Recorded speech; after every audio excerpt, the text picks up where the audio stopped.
जी fever family, welcome back. अरे हाँ, अगर आप न्यू और अभी भी फैमिली में शामिल हुए हो तो आपका भी एकदम स्माइल से वेलकम है। Don't forget to smile and subscribe.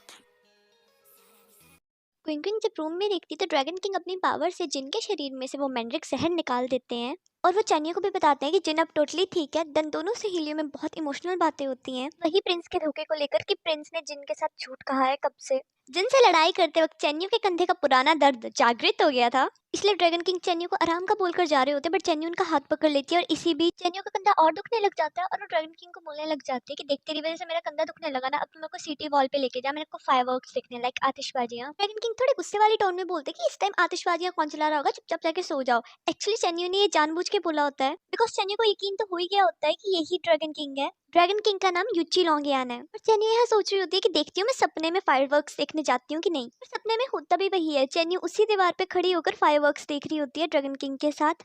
Dragon king चैनियो को बोलते कि तू जर्नल है, तेरे को अभी भी ये चीजें पसंद है। अरे वही सब चीजें जो आयु और लुइंग को पसंद थी, जुगनू, गिरते हुए फूल और ये फायरवर्क्स। ड्रैगन किंग चैनियो को बोलते हैं कि सपने को इतना सीरियस लेने की जरूरत नहीं है, इसको तो भूल जाएगी, लाइक ये सपना ही है एक। जिसे सुनकर चैनियो सडनली ड्रैगन किंग को पकड़ती है और उसको एकदम से मिशू कर देती है। As always dragon king shocked but still happy. सुबह चैनियो खुश तो बहुत होती है बट स्टिल उसको अपना सपना याद नहीं होता। डुंगलो के प्रिंस को भी जहर के प्रभाव से बहुत दर्द होने लग जाता है, लाइक वो बहुत तड़प रहा होता है और डॉक्टर से उसको पता लगता है कि उसने मैंड्रिक जहर लिया है और उसको इस दर्द से छुटकारा पाने के लिए वही लाइफ सेविंग पिल खानी पड़ेगी जो वो जिन को देता था। वैसे देखा जाए तो इसके साथ एकदम अच्छा हुआ, लाइक ये कैरेक्टर किसी को भी मारने से पहले जरा नहीं सोचता था, अच्छा हुआ लाइक और तड़प दर्द में। यहाँ जिन टाइगर वैली आई होती है अपने फादर की मौत के बारे में जानने, बस चैनियो ने उसे यहाँ आने का नक्शा दिया था और चैनियो ने ही उसे बताया था कि टाइगर वैली में खजाना था, इसीलिए तेरे फादर वहां गए थे और हमारी आर्मी का कोई भी हाथ नहीं है तेरे फादर को मरवाने में। जिन जब टाइगर वैली पहुंचती है तो वो अंदर एक डैन होती है गुफा, वो उस गुफा के अंदर भी जाती है। चैनी जैसे ही अंदर जाती है उसे एक कंकाल दिखता है जिसके हाथ में लेटर होता है और जब वो उस लेटर को खोलती है तो उसे पता लगता है ये लेटर उसके फादर ने लिखा है और ये कंकाल उसके फादर का ही है। वैसे लिटरली मेरे को यहाँ ये बात समझ नहीं आ रही कि बंदे का पूरा शरीर डिकम्पोज हो गया, इवन उसने जो कपड़े और कवच पहना था वो भी उड़ गया, पर जो उसने अपने खून से लेटर लिखा था लाइक वो वैसे का वैसा है। लॉजिक ही अलग लेवल का यूज होता है। चलो हम स्टोरी देखते हैं। तो लेटर में उसने लिखा होता है कि मैं यहाँ पे खजाना लेने आया था जो मैं डुंगलो के राजा को देने वाला था, पर एकदम से फैंग आर्मी ने हमारे पर आक्रमण कर दिया। अरे फैंग आर्मी वही चेन्यू के फादर की आर्मी। बट एक बंदे ने मेरे दिल पे तलवार उतार दी ये सोचकर कि मैं मर जाऊंगा, बट लकीली मेरा हाथ राइट साइड को था। ये बात किसी को पता नहीं थी और बाद में मैंने देखा डुंगलो का प्रिंस वहां पे आया हुआ था और उसने सारा खजाना अपने अंडर ले लिया और वो सारे सैनिक डुंगलो प्रिंस के थे जिन्होंने फैंग आर्मी की जस्ट यूनिफॉर्म पहनी थी और उनके सैनिकों से बचता मैं इस गुफा में ही छुपा रहा और मुझे पता था कि मैं ज्यादा टाइम नहीं जी पाऊंगा, इसलिए ये लेटर मैंने अपने खून से लिखा है ताकि सच्चाई सभी को पता चल सके। ये सुनकर जिनकी आंखों में आंसू आ जाते हैं और साथ में उसके अंदर बदले की आग भी जलने लग जाती है प्रिंस के खिलाफ। अकड़ू के कन्फेशन के बाद क्विंकविंग उसके आसपास बहुत ऑकवर्ड फील कर रही होती है, लाइक जब वो उसे चाय वाली दवाई देने जाती है तो वो उससे आंखें नहीं मिला पाती। ये बात अकड़ू भी नोट करता है और क्विंकविंग को बोलता है कि अब कब तक शर्माने का इरादा है तेरा। और जिस प्यार भरी नजरों से अकड़ू क्विंकविंग को देख रहा था, क्विंकविंग वहां से खिसक लेती है। क्विंकविंग के इस बिहेवियर पर अकड़ू स्माइल कर रहा होता है। क्विंकविंग यहाँ अपने रूम में आके बैठती बेचारी बहुत नर्वस होती है, बट इतने में वो नोटिस करती है कि दवाई खत्म हो रही है, कि उसको दूसरी दवाई की जरूरत पड़ने वाली है, इसीलिए वो अपने हाथ से दूसरा पंख भी निकाल लेती है लाइक इतना दर्द सहन कर कर। इसी बीच अकड़ू एकदम से वहां आ जाता है और क्विंकविंग अपना पंख छुपा लेती है, बट अकड़ू को फील हो जाता है कि क्विंकविंग कुछ छुपा रही है और वो अपने मैजिक से क्विंकविंग का हाथ पकड़ता है और उसके जख्म को हील करता है और गुस्से से पूछता है कि तेरे को किसने हर्ट करा। पहले तो क्विंकविंग कुछ नहीं बता रही होती बट एकदम से बोलती है कि ठीक है मैं बताऊंगी, पर तू प्रॉमिस कर तू गुस्सा नहीं करेगा। देन वो अपनी और किस्मत देव की सारी डील उसको बता देती है, जिसे सुनकर अकड़ू को खुद पर गुस्सा आने लग जाता है कि उसकी वजह से क्विंकविंग को इतना दर्द सहना पड़ा। और अकड़ू क्विंकविंग को लाइटली हग करते हुए बोलता है कि अब से मैं तेरे को परमिशन नहीं देता कि तू अपने आप को ऐसे हर्ट करे। क्विंकविंग भी मुस्कुराते हुए इस बात पे एग्री कर जाती है।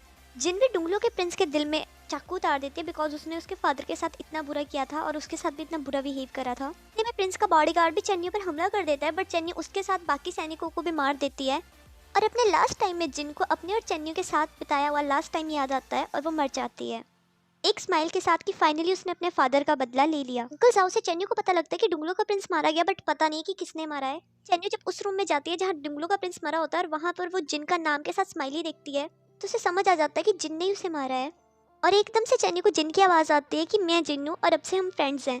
लाइक ये वही शब्द है जो बचपन में चेन्नई ने जिनको कहे होते हैं। जिनकी आत्मा एक स्माइल के साथ यहाँ से चली जाती है और चेन्नई को भी फील होता है कि उसकी फ्रेंड की आत्मा अब तृप्त है। यहाँ अकड़ू ड्रैगन किंग को बोलता है कि चाहे कुछ भी हो जाए तेरे को इस इंस्ट्रूमेंट से तार निकालनी है। ड्रैगन किंग अरे खुद कर लेना, और अकड़ू अगर खुद ही करना होता तो तेरे को जरूरी बोलना था मैंने। ड्रैगन किंग जैसे उस गिटार की तार निकालने लग जाता है, अकड़ू को बहुत पेन होने लग जाता है, लाइक इतना पेन होने लग जाता है कि उससे खड़ा भी नहीं जाता। बट वो ड्रैगन किंग को रुकने के लिए मना करते हैं कि चाहे कुछ भी हो जाए तेरे को तार निकालनी है। इतने में क्विंग किंग वहाँ आते हैं और ड्रैगन किंग पर गुस्सा करने लग जाते हैं कि हद है, आप क्या कर रहे हो, कि आपको पता है इसकी वजह से इसकी आत्मा भी घायल हो जाएगी। पर ड्रैगन किंग ऑकवर्डली बोलते हैं, मैं थोड़ा ना कुछ कर रहा था, इसी ने मेरे को बोला था ऐसा करने को। और क्विंग किंग अकड़ू को बड़े प्यार से बोलने लग जाती है कि मैंने तेरे को बोला ना, मेरे को नहीं चाहिए ये तार, ऐसा मत कर। और ये मेरे माथे का निशान तो ये है, मेरे को इससे फर्क नहीं पड़ता, तो तेरे को काय को टेंशन हो रही है। और अकड़ू भी प्यार से बोलता है कि नहीं, एक तार तो है, मैं तेरे लिए इतना तो कर ही सकता हूँ। दोनों को इतना लवी डवी होते देखकर ड्रैगन किंग वहां से खिसक लेते हैं। क्विंग किंग रोने लग जाती है कि अकड़ू ने फिर उसके लिए इतना दर्द सहा। और अकड़ू क्विंग किंग को चुप कराते हुए बोलता है, उसका फेस पकड़ता है और उसके फेस पर अपने थम्स रखता है और बोलता है कि स्माइल करना जैसे तूने मेरे को सिखाया था। जिस पर क्विंग किंग उसको हल्का सा मारती कि ऐसे थोड़ा सिखाया था, ऐसे सिखाया था, और तुम ना स्माइल करना सीख लो, मेरे को तुम्हारा ये खड़ूस सा चेहरा ना बिल्कुल भी पसंद नहीं है बिना स्माइल वाला। और दोनों खिलखिलाकर हंसने लग जाते हैं। क्विंग किंग शर्माते हुए अकड़ू को बोलती है कि मैं तेरे साथ प्यार में ना फेथफुल नहीं हूँ। और अकड़ू एकदम से गुस्से से पूछता है कि अच्छा कौन है वो दूसरा पर्सन, लाइक तो किसकी वजह से मेरे साथ इतनी फेथफुल नहीं है। पर जब क्विंग किंग बोलती है कि बात तो पूरी करने दे, मेरे को तेरी हर लुक से प्यार हो जाता है, चाहे वो खड़ूस वाली हो चाहे वो अच्छी वाली हो। इसे सुनकर अकड़ू क्विंग किंग को अपने पास बैठाता है और धीरे से क्विंग किंग के क्लोज जाने लगता है उसको मिशू करने के लिए। बट एकदम से उसे खांसी आ जाती है, लाइक अच्छे भले सीन का गुड़ गोबर। क्विंग क्विंग भी एकदम से साइड होती है और वहां से खिसक लेती है कि देख जल्दी जल्दी ठीक हो जा, तभी हम एंड अकड़ू तभी हम क्या। और क्विंग क्विंग शर्मा के वहां से भाग जाती है एंड अकड़ू हमेशा की तरह मुस्कुराता हुआ। राजा को पता लगता है कि डुंगलों का प्रिंस यही विंड सिटी में मरा है, इसीलिए डुंगलों के राजा ने शांति प्रस्ताव को छोड़कर युद्ध का ऐलान कर दिया है। और मिस्टर गाओ को भी राजा पकड़ लेता है बिकॉज उनके खिलाफ भी एविडेंस मिल गए होते हैं कि वो भी प्रिंस के साथ थे। उनके षड्यंत्रों में चेन्नी और ड्रैगन किंग डुंगलों की सेना से लड़ाई करने लग जाते हैं। लाइक लड़ाई तो बहुत भयानक होती है। लड़ाई के बाद, युद्ध के बाद अंकल जाओ भी चेन्नई को बोलते हैं कि तेरी भी एज हो गई है, तेरे को भी अब मैरिज कर लेनी चाहिए। एंड इनडायरेक्टली ये बात चेन्नई ड्रैगन किंग को सुनाती है, बट ड्रैगन किंग वहां से खिसक लेते हैं। इसी बीच जैंग भी चेन्नई के पास पहुंच जाता है और उससे अपनी फीलिंग कन्फेस कर देता है, लाइक इतने टाइम से मैं तुम्हारे साथ रह रहा हूँ, तुम्हें तो मेरी फीलिंग्स का पता ही होगा। बट चेन्नई उसको मना कर देती है, ये बोलकर कि मैं ऑलरेडी किसी और को पसंद करती हूँ। बट जैंग को लगता है कि वो बहाना दे रही है रिजेक्ट करने की बजाय। बट चेन्नई जब सीरियसली बोलती है कि नहीं मैं किसी और को पसंद करती हूँ, तो जैंग भी इस बात पे एग्री कर जाता है। एंड जब चेन्नई वहां से चली जाती है तो जैंग की फेस की स्माइल भी एकदम से चली जाती है। वैसे ये कैरेक्टर मेरे को अच्छा लगा, मतलब इसने अपनी फीलिंग कन्फेस करी, लड़की ने सामने से मना करा, उसने उसके डिसीजन की रिस्पेक्ट करी और आराम से साइड हो लिया।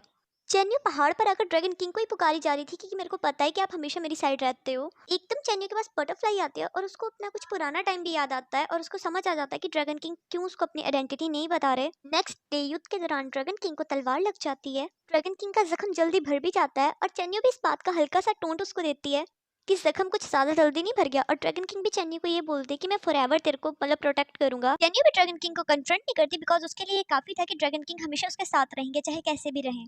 देन काफी युद्ध बीत जाता है, टाइम बीत जाता है और ड्रैगन किंग चेन्नई को कभी नहीं बताते कि वो ड्रैगन किंग है। एंड फाइनली जब चेन्नई अपनी तीसरी जिंदगी भी पूरी कर लेती है तो ड्रैगन किंग उसे लेने आते हैं, जिस पर चेन्नई बोल ही देती है कि अब तो मान लो कि आप ड्रैगन किंग हो। जिस पर ड्रैगन किंग भी चेन्नई को हक करते हुए बता देता है कि हाँ मैं ही ड्रैगन किंग हूँ। ड्रैगन किंग चेन्नई को लियो फेंग महल में लेके जाता है और वहां उसे क्विंग किंग और अकड़ू की भी रियल आइडेंटिटी पता लगती है, जहाँ अकड़ू और चेन्नई में भी क्विंग किंग को लेकर हल्की सी टकरार देखने को मिल जाती है कि अच्छा तुम इस महल के राजा हो, तब ठीक है, तब तुम क्विंग किंग के लायक हो। इस बात पर अकड़ू भी कहाँ चुप रहने वाला था, वो भी बोल देता है कि क्विंग क्विंग तेरे से पहले मेरे पास रही है, तो ये मुझसे बिलोंग करती है ना कि तुझसे। क्विंग क्विंग बीच में आ जाती है उन दोनों की लड़ाई रोकने के लिए और इतने में अकड़ू भी बोलता है कि पिछली बार तुमने लेथेरी नहीं पी थी, बट इस बार लेथेरी पी के जाओगी, कोई ट्रिक मत करना। और चनी हमेशा की तरह मना करती है चाय पीने के लिए और ड्रैगन किंग समझाता है कि नेक्स्ट जन्म में मैं तुझसे शादी कर लूंगा तो पी ले। जिस पर चनी बोलती है कि अगर शादी करनी है तो मैं नेक्स्ट जन्म तक क्यों वेट करूँ, और वो ड्रैगन किंग को पकड़कर बाहर ले जाती है कि चल अभी शादी करते हैं, तेरा कहीं घर वगैरह तो होगा, वहीं ले चल। इसे सुनकर ड्रैगन किंग के फेस पर भी बहुत बड़ी स्माइल आ जाती है कि हाँ हाँ चल चल अभी शादी करते हैं। और वो चन्नी को अपने ऊपर बिठाकर अपनी ड्रैगन पूल में ले आते हैं और चन्नी को उसके पिछले 2 जन्मों का भी बताते हैं कि मुझे नहीं पता कि तू कब क्या रही है, बट मैंने हमेशा से तेरे को ही प्यार करा है। और चन्नी भी इस बात से बहुत खुश होती है कि हर जन्म में ड्रैगन किंग उसके साथ थे। इसी बात को लेकर दोनों में रोमांटिक सीन क्रिएट होता है, दोनों एक दूसरे को हक करते हैं, पैशनेटली मिशू करते हैं। यहाँ क्विंग क्विंग को नहीं समझ आता कि ये दोनों कहाँ को भाग लिए और अकड़ू उसको बताता है कि दोनों शादी करने गए हैं। और क्विंग क्विंग बहुत खुश हो जाती है, फिर तो मेरे को बहुत तैयारियां करनी पड़ेगी, जिस पर अकड़ू बोलता है कि ये धरती लोग नहीं है जहाँ पर इतनी फॉर्मेलिटियां करनी पड़ती हैं। क्विंग क्विंग यहाँ की शादियाँ कितनी बोरिंग होती है, एटलीस्ट उन दोनों ने अपने लव टोकन तो एक्सचेंज करे हैं, चलो मैं उनको शादी के कपड़े तो दे आती हूँ। क्विंग क्विंग वहां से चली जाती है और लव टोकन की बात अकड़ू के मन में रह जाती है। लकी स्टार को देखते हुए फाइनली ड्रैगन किंग चेन्नई को ऑफिशियली पूछता है कि तुम मुझसे शादी करोगी। बैंक 10 बजे मैंने ड्रामा क्यों अपलोड नहीं करा? बिकॉज मेरे को स्माइलिश कम थी, मेरे को बहुत सारी स्माइलिश चाहिए। जस्ट किडिंग, बहुत सारी स्माइलिश मिली और दिल से आप सभी का बहुत बड़े वाला thank you. So tell me, आपको ये वाला पार्ट कैसा लगा? Okay, bye bye.